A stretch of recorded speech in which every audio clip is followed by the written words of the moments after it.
Right బుల్టెలో Jagan పై జరిగిన దాడి గురించి బ్రేకింగ్ న్యూస్ చూస్తున్నాం. జగన్ పై దాడి కేసు రిమాండ్ రిపోర్టులో కీలక అంశాలను పోలీసులు వెల్లడించారు. జగన్ పై దాడి చేసిన నిందితుడిని అదుపులోకి తీసుకున్నామని తెలిపారు. ఇక నిందితుడు సతీష్ ఫోన్ సీజ్ చేసినట్టు పోలీసులు తెలిపారు. A2 అనే వ్యక్తి ప్రోత్బలంతోనే దాడికి పాల్పడినట్లు గుర్తించినట్లు పోలీసులు వివరించారు.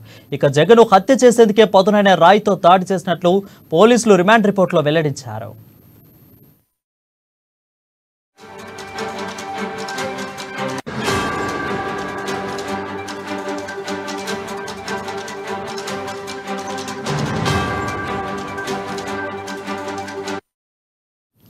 బ్రేకింగ్ న్యూస్ చూస్తున్నాం. జగన్ పై దాడి కేసులో రిమాండ్ రిపోర్టులో కీలక అంశాలను పోలీసులు వెల్లడించారు. జగన్ పై దాడి చేసిన నిందితుడిని అదుపులోకి తీసుకున్నామని తెలిపారు. ఇక నిందితుడు సతీష్ ఫోన్ సీజ్ చేసినట్లు పోలీసులు తెలిపారు. A2 అనే వ్యక్తి ప్రోత్బలంతోనే దాడికి పాల్పడినట్లు గుర్తించినట్లు పోలీసులు వివరించారు.